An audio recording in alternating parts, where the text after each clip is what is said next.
നമസ്കാരം. അപ്രതീക്ഷിതമായിട്ടായിരുന്നു താൻ മുഖ്യമന്ത്രി സ്ഥാനത്ത് നിന്ന് രാജിവെക്കുകയാണെന്ന് അരവിന്ദ് കെജ്രിവാൾ കഴിഞ്ഞ ദിവസം പ്രഖ്യാപിച്ചത്.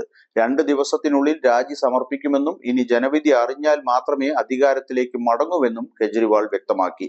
നേരത്തെ മദ്യനയ കേസിൽ ജയിലിൽ കിടക്കുമ്പോൾ രാജിവെക്കാൻ അദ്ദേഹം തയ്യാറായിരുന്നില്ല. ജയിലിൽ കിടന്നുകൊണ്ട് തന്നെ ഭരിക്കാനുള്ള സാധ്യത അദ്ദേഹം തേടിയിരുന്നു. അതുകൊണ്ട് തന്നെ ജയിൽ മോചിതനായതിനു ശേഷമുള്ള രാജി പ്രഖ്യാപനം PR സ്റ്റണ്ടാണെന്ന് BJP ആരോപിക്കുന്നു. അഴിമതി പ്രതിച്ഛായ മാറ്റാനുള്ള നീക്കമാണിതെന്നും BJP കുറ്റപ്പെടുത്തുന്നു. അതേസമയം കെജ്രിവാൾ രാജിവെച്ചാൽ ആരാകും അടുത്ത മുഖ്യമന്ത്രി എന്ന ചർച്ചകളും സജീവമാണ്. മന്ത്രിസഭയിൽ മനീഷ് സിസോദിയയാണ് രണ്ടാമൻ. എന്നാൽ മദ്യനയ കേസിൽ ജയിൽവാസം അനുഭവിച്ച താനും ഇനി ജനവിധി അറിയാതെ മന്ത്രിസ്ഥാനത്തേക്ക് ഇല്ലെന്നാണ് സിസോദിയയും വ്യക്തമാക്കിയത്. പകരക്കാരിയായി കെജ്രിവാളിന്റെ ഭാര്യ സുനിത എത്തുമോ എന്ന ചോദ്യമാണ് ഇപ്പോൾ BJP ഉയർത്തുന്നത്. ഭാര്യയെ മുഖ്യമന്ത്രിയാക്കി അധികാരം തന്റെ കൈപ്പിടിയിൽ തന്നെ നിലനിർത്താനാണോ കെജ്രിവാളിന്റെ നീക്കമെന്ന് സംശയമുണ്ടെന്ന് BJP നേതാവ് ഷെഹ്സാദ് പൂനെവാല ആരോപിച്ചു. കെജ്രിവാൾ ജയിലിലായിരുന്നപ്പോഴും ആം ആദ്മിയുടെ പൊതുപരിപാടികളിലെല്ലാം സജീവമായിരുന്നു സുനിത. ഇന്ത്യ സഖ്യത്തിന്റെ പരിപാടികളിലടക്കം സുനിത പങ്കെടുത്തിട്ടുണ്ട്. മാത്രമല്ല ഹരിയാനയിൽ AAPയുടെ തെരഞ്ഞെടുപ്പ് പ്രചാരണം നയിക്കുന്നതും സുനിതയാണ്. അതുകൊണ്ട് തന്നെ സുനിതയെ പരിഗണിക്കാനുള്ള സാധ്യത ശക്തമാണെന്ന വിലയിരുത്തലുകൾ ഉണ്ട്. എന്നാൽ സുനിതയെ മുഖ്യമന്ത്രിയാക്കിയാൽ അത് പ്രതിപക്ഷത്തിന് അടിക്കാനുള്ള വക നൽകുന്നതിന് തുല്യമാകുമെന്ന വിലയിരുത്തൽ ഉണ്ട്. BJP വിഷയത്തിൽ പ്രചാരണം ശക്തമാക്കുമെന്നും അത് തിരിച്ചടിയാകുമെന്നും രാഷ്ട്രീയ നിരീക്ഷകർ ചൂണ്ടിക്കാണിക്കുന്നുണ്ട്. ഡൽഹി ക്യാബിനറ്റിൽ 5 മന്ത്രിമാരാണുള്ളത്.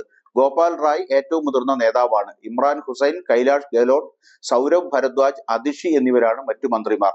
നിയമം, ധനകാര്യം, ആസൂത്രണം എന്നിവയുൾപ്പെടെ ഏറ്റവും പ്രധാനപ്പെട്ട വകുപ്പുകൾ കൈകാര്യം ചെയ്യുന്നത് കൈലാഷ് ഗെഹ്ലോട്ടാണ്.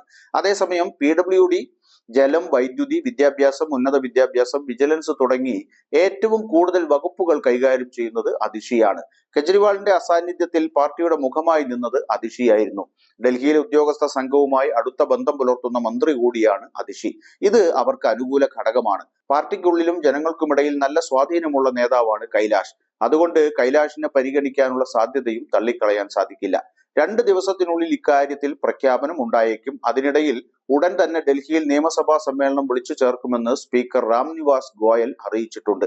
കെജ്രിവാളുമായി നടത്തിയ കൂടിക്കാഴ്ചയ്ക്ക് പിന്നാലെയായിരുന്നു സ്പീക്കർ ഇക്കാര്യം അറിയിച്ചത്. ഇതിനിടെ ഡൽഹി മുഖ്യമന്ത്രി അരവിന്ദ് കെജ്രിവാളിന്റെ രാജി തീരുമാനം രാഷ്ട്രീയ നാടകമാണെന്ന് ഡൽഹി കോൺഗ്രസ് അധ്യക്ഷൻ ദേവേന്ദ്ര യാദവ് പറഞ്ഞു. സുപ്രീം കോടതി തനിക്കെതിരെ നിയന്ത്രണങ്ങൾ ഏർപ്പെടുത്തിയതിനാൽ ഇതൊരു രാഷ്ട്രീയ നാടകമാണെന്ന് തോന്നുന്നു. ഡൽഹിയിലെ ജനങ്ങൾക്കറിയാം ആം ആദ്മി പാർട്ടിയുടെ ദുർഭരണത്തിന് നിയമസഭാ തെരഞ്ഞെടുപ്പിൽ മറുപടി നൽകുമെന്ന് യാദവ് പറഞ്ഞു. ജയിൽ മോചിതനായ കെജ്രിവാൾ എന്തുകൊണ്ടാണ് രാജിവെക്കാത്തതെന്നും യാദവ് ചോദിച്ചു. സുപ്രീം കോടതി ഒരുപാട് നിയന്ത്രണങ്ങൾ ഏർപ്പെടുത്തിയ ശേഷം മുഖ്യമന്ത്രി പദം മുറുകെ പിടിക്കുന്നതിൽ അർത്ഥമില്ല. ജയിലിൽ നിന്ന് പുറത്തു വന്ന ഉടൻ തന്നെ കെജ്രിവാൾ രാജിവെക്കണമായിരുന്നു.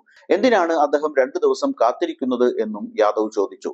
CBI സമർപ്പിച്ച അഴിമതി കേസിൽ സുപ്രീം കോടതി ജാമ്യം നൽകിയതിനെ തുടർന്ന് വെള്ളിയാഴ്ചയാണ് അരവിന്ദ് കെജ്രിവാൾ തിഹാർ ജയിലിൽ നിന്നും പുറത്തിറങ്ങിയത്. സെക്രട്ടേറിയറ്റിലെ ഓഫീസ് സന്ദർശിക്കാനോ ഔദ്യോഗിക ഫയലുകളിൽ ഒപ്പിടാനോ പാടില്ലെന്നതുൾപ്പെടെ ജാമ്യത്തിന് കോടതി ഉപാധികൾ വെച്ചു. 2 ദിവസത്തിനു ശേഷം രാജിവെക്കുമെന്നാണ് കെജ്രിവാൾ പറഞ്ഞത്. പാർട്ടി പ്രവർത്തകരെ അഭിസംബോധന ചെയ്ത് സംസാരിക്കവെയാണ് കെജ്രിവാൾ രാജി സന്നദ്ധത അറിയിച്ചത്. 2 ദിവസത്തിന് ശേഷം ഞാൻ രാജിവെക്കാൻ പോകുന്നു. ഞാൻ സത്യസന്ധനാണോ എന്ന് ജനങ്ങളോട് ചോദിക്കൂ. അവർ പ്രതികരിക്കുന്നത് വരെ മുഖ്യമന്ത്രി കസേരയിൽ ഇരിക്കില്ല. ആളുകൾ എനിക്ക് സത്യസന്ധതയുടെ സർട്ടിഫിക്കറ്റ് നൽകിയതിനു ശേഷം മാത്രമേ ഞാൻ മുഖ്യമന്ത്രി കസേരയിൽ ഇരിക്കൂ എന്നും കെജ്രിവാൾ പറഞ്ഞിരുന്നു.